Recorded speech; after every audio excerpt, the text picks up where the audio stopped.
les membres fondateurs du mouvement Sauvons la RDC se sont réunis du 6 au 8 avril 2026 sous la présidence du président de la République honoraire, Joseph Kabila Kabange. À cette occasion, ils ont examiné la situation politique, sécuritaire, économique et sociale du pays, ainsi que les différentes initiatives régionales et internationales de recherche de solutions à la crise qui prévaut en République démocratique du Congo. Au terme de cet examen, ils ont fait le constat que le pouvoir en place a délibérément engagé le pays dans une dérive dictatoriale clairement assumée, caractérisée par une répression politique systématique et brutale, un musulman violent de toute voix discordante et le refus de tout dialogue crédible pouvant mettre fin à la crise. Bien plus, contrairement à ses engagements internationaux et aux aspirations de notre peuple à la paix, ce pouvoir a choisi la voie de la guerre, y compris contre les populations civiles qu'il est censé protéger en violation du droit de la guerre. Cela étant, les membres fondateurs 1.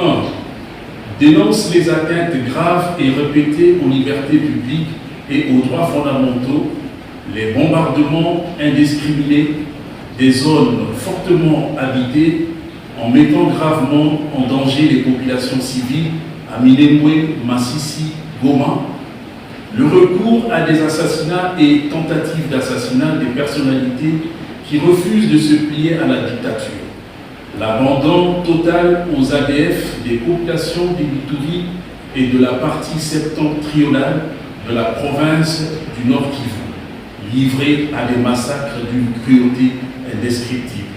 Il en est de même de la population dans l'espace Grand Bandundu et dans la commune de Maluku qui subit les horreurs de Mobutu.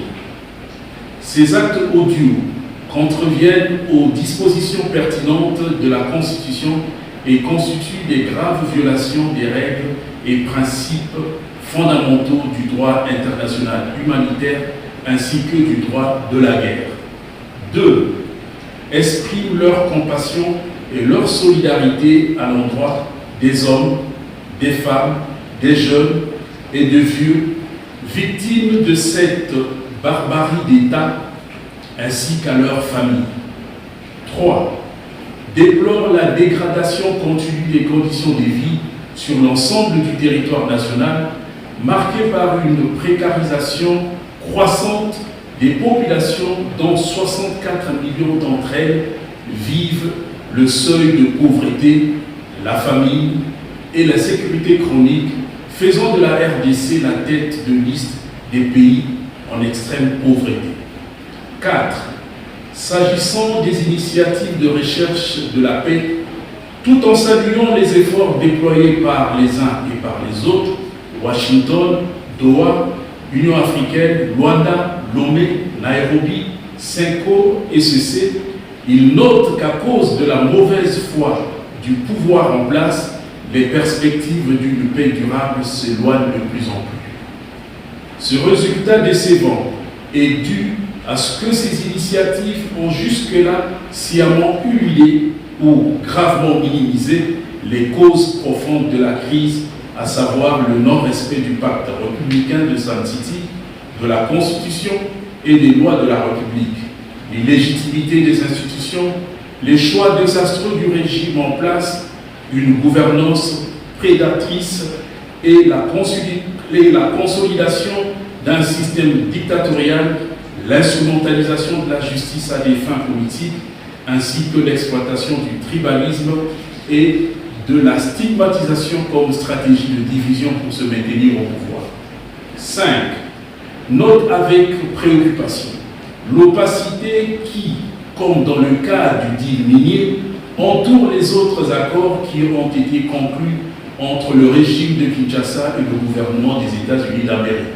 Singulièrement, l'accord sanitaire qui viole l'éthique médicale et le droit à la protection des données personnelles et l'accord pour l'accueil des migrants refoulés de ce dernier pays. À ce régime de Kinshasa qui est prêt à tout vendre, à brader les intérêts nationaux pour se ménager les faveurs de tous ceux qui peuvent garantir ou sécuriser sa survie. Les membres fondateurs rappellent que la RDC et ses ressources ne sont pas son bien privé, dont il peut disposer à sa guise, mais un patrimoine commun appartenant à tous les Congolais. Bien plus, la RDC est encore moins un dépotoir humain où les autres viendraient décharger tous ceux qu'ils n'ont pas envie de garder chez eux. 6. S'oppose à toute tentative de changement et de la révision de la Constitution et s'engage à y faire échec. De ce qui précède, ne pouvant se dérober aux devoirs que leur prescrit, comme à tout citoyen congolais responsable, la Constitution en son article 64, alinéa 1, les membres fondateurs du mouvement Sauvons la RDC réaffirment leur détermination à poursuivre la lutte jusqu'à ce que soit mis fin à cette dictature abjecte. Fait le 8 avril 2026.